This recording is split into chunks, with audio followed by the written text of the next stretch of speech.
Isso aqui é um tipo de storage, tá? Esse é um conceito que se usa muito em storage, que é pool e grupo, tá? Vocês entenderam de que é um pool e um grupo de storage. Então, na verdade, um pool ele tem várias conexões, mas ele é independente desse. Né? Quando você criar um grupo, todas as informações que estão aqui, elas podem estar aqui também. Tá? Eles fazem a união de todo o ambiente. O que acontece nesse storage é que ele trabalha assim. Por exemplo, você colocou ali, comprou uma caixa, legal, precisou de mais espaço, como você faz? Você coloca mais uma caixa de discos. Precisou de mais espaço, coloca mais caixa. Vai sempre incluindo caixa. A inteligência dele vai dizer o quê? Se você colocar todas as caixas com o mesmo tipo de disco, basicamente você vai ganhar vai ganhar performance e vai ganhar mais espaço. Tá? Agora, se você trabalhar, por exemplo, pega uma caixa e coloca disco SSD, outra você coloca o SAS e outra coloca Nearline SAS. São 3 caixas no teu ambiente. Tá? O que ele reconhece? Ele vai fazer o seguinte: o storage trabalha em bloco e não em arquivo. Tá? Quem trabalha em arquivo é NAS, isso aqui é SAM. Tá? Ele vai ver, dentro de um bloco lá, esse bloco está sendo muito acessado. Tem uma informação daquele bloco que foi gravada que ela é muito acessada. A pessoa é um banco de dados, por exemplo, e busca aquela informação. O tempo inteiro está buscando a informação daquele cliente. Ele não vai ficar no disco mais lento, ele vai ir para o disco mais rápido. Essa informação, digamos, como é que ela funciona mais ou menos a movimentação disso? Ela está no disco mais rápido, tá? Ele fica 12 dias no disco mais rápido. Parou isso aí, o que ele vai... teve 12 dias sem acesso, ele desce um nível. Mais 12 dias sem ele desce mais um nível. Tá? Teve 3 dias de acesso a esse dado, ele sobe um nível. Mais 3 dias ele sobe mais um nível. Isso se chama tierização. Tá? Então ele trabalha para que sempre você tenha a melhor performance no ambiente. Porque ele vai deixar sempre o dado mais acessado no ambiente mais rápido, no disco mais rápido.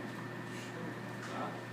Sempre lembrando que depois que eu falar de conectividade, a gente vai ter uma informação que é uma briga entre a maioria das pessoas, dos concorrentes, que é falar o seguinte: a fibra é mais rápida, a fibra é muito melhor. Não dá para você discutir isso porque a fibra é sinal de luz. Nada é mais rápido do que um sinal de luz dentro do correndo ali. Mas o importante é salientar o seguinte: a fibra ela só está na conectividade entre servidor e storage. O que dá gargalo em qualquer ambiente é disco. Tá? Porque nanosegundos e microsegundos, essa vai ser a diferença. Tá? O disco ele vai buscar em microsegundos, a fibra trafega em nanosegundos. Então, mesmo que o disco tenha toda a performance do mundo, ele nunca vai chegar na performance da fibra. Tá? E a parte de iSCSI que a gente fala, que é o cabo CAT6, CAT7, enfim, ele trabalha em microsegundos, ele trabalha na mesma coisa que trabalha o disco. O que acontece? Qual o momento que vai ficar mais rápido? Somente depois que a informação foi encontrada no disco, ela começa a trafegar, é que você vai ter ganho de milésimos de segundo no teu ambiente, em cima da fibra. Somente isso. Outro ponto importante é, a Dell hoje ela tem todas as tecnologias, tá? Tanto a SCSI, quanto fibra, quanto DAS. O que está evoluindo mais? É a SCSI. Vocês viram ali que eu falei 40 GB, tá? 40 GB tem a SCSI 40 GB, mas não tem fibra. A fibra chegou está no máximo, agora está 16, com estudos para 32, sem certeza de que vai acontecer. Porque a utilização da fibra, na verdade, ela não é para esse ambiente, ela é utilizada porque no futuro, antigamente se tinha 10/100, 10. Então a fibra, naquele momento, ela era a melhor solução. Hoje ela já não é mais. Por quê? Porque o estudo, a próxima geração de rede que vai sair é 100 GB. Tá? Então, assim, e a fibra não vai acompanhar. Tá? Então ela tem suas vantagens e tem suas desvantagens. Por exemplo, você vai botar um switch fibra, ele é muito mais caro que um switch SCSI. Lá na ponta.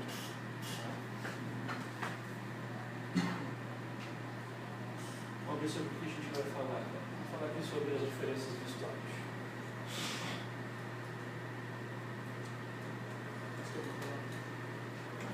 Tá. Aqui estou falando a Dell trabalha com 3 níveis de storage, tá? Tem a linha MD, linha ecológica e linha competitive.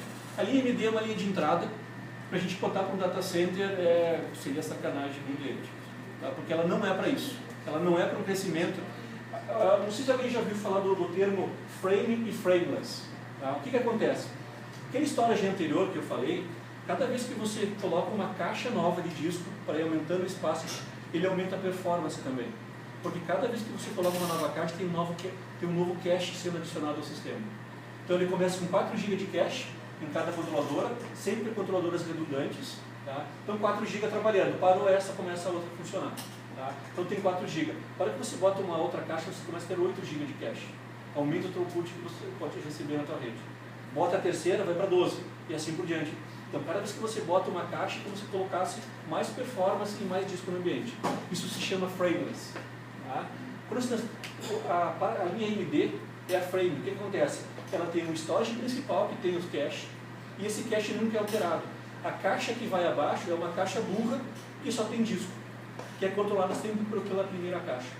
Então, quanto mais caixa você coloca, menos performance você tem. Então, isso é utilizado para ambientes pequenos, empresas pequenas, que talvez 1 ou 2 caixas no máquina disco vai ser o suficiente para eles. A gente botar no data center não dá, porque ele vai perder performance. Quanto mais gente você tiver, mais clientes, que é o intuito principal, menos performance você vai ter no ambiente. Então, ele não é para isso. Esse cache não é compartilhado, então esse cache é por caixa. É por caixa, ele vai aumentando. Não é compartilhado. Compartilha, é somado, esse seria o nome correto, somado. Aí eu peguei aqui o de entrada da linha EqualLogic, tá? O que muda? Está vendo? Olha só o 10. Esse aqui é 1 GB e esse aqui é 10 GB. É isso que muda de conectividade. Para ver as especificações são todas iguais, o que muda é a quantidade de portas e tipo de portas que tem atrás dele para gerenciamento. Tá? Esses aqui eles trabalham, olha só, eles trabalham com discos de 2,5 polegadas de 15K. Isso é uma das melhores performances que a gente consegue em disco SAS. Tá?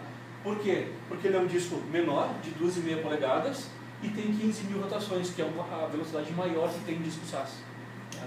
Então você coloca 24 discos desse aqui dentro, você vai conseguir uma taxa de I/O de aproximadamente 6.000 I/O por caixa. Tá? Um banco, para você ter uma ideia de quanto é um I/O, um banco para umas 200 pessoas acessando, ele chega a uns 1.500, 2.000 I/Os mais ou menos. Tá? Mas é aquela de uso intensivo, tá? Não é aquela coisa que você busca, tá? Uso intensivo de banco, você vai chegar a uns 2.000 I/Os num banco Oracle, no SQL, tanto faz. Então esse aqui é mais específico. Então o que acontece? O 10 GB vai ter 2 portas. Uma porta para uma controladora, uma porta para outra controladora. Uma controladora parou, a outra começa a funcionar. Tá? Os discos tem toda a parte de o que ele faz, quantos grupos, volumes que ele pode fazer. Vocês têm ideia do que é snapshot? Vocês conhecem? Já ouviram falar? O snapshot basicamente é o quê? Você pode fazer 2048, 128 por volume. Tá? O que é o snapshot? É como se fosse um apontamento no storage. Você programa ali que a cada 15 minutos ele vai apontar no storage. Ele apontou naquele momento. Beleza, às 10 horas fez lá, apontou para o storage. Legal. Às 10h10 o maluco te liga e diz: eu deletei um arquivo, onde é que ele está? Eu já retorno. Tu volta para aquele ponto e restaura a partir daquele momento. Não é um backup, é só um apontamento. Ele faz uma imagem do sistema naquele momento e como se congelasse naquele momento. Ele reorganiza tudo para voltar para aquele momento anterior. Então você pode fazer de 5 em 5 minutos, tá? Um snapshot no ambiente. Só que o snapshot de 5 em 5, o que vai acontecer? De repente, o tempo que ele demora para criar o snapshot é maior do que o tempo para o próximo, aí vai te dar problema de storage. Então tem que conhecer o ambiente para saber como fazer. Isso é muito importante porque ele é muito mais rápido que um backup. Você imagina que você só faça backup, porque não tem o snapshot. O cara diz para ti: ó, perdi hoje, perdeu. No arquivo de ontem eu tenho, beleza, daqui 3 dias eu vou restaurar a fita, pegar todo o arquivo, voltar e vou te dar a informação. É muito mais demorado. Então o ambiente seguro é você ter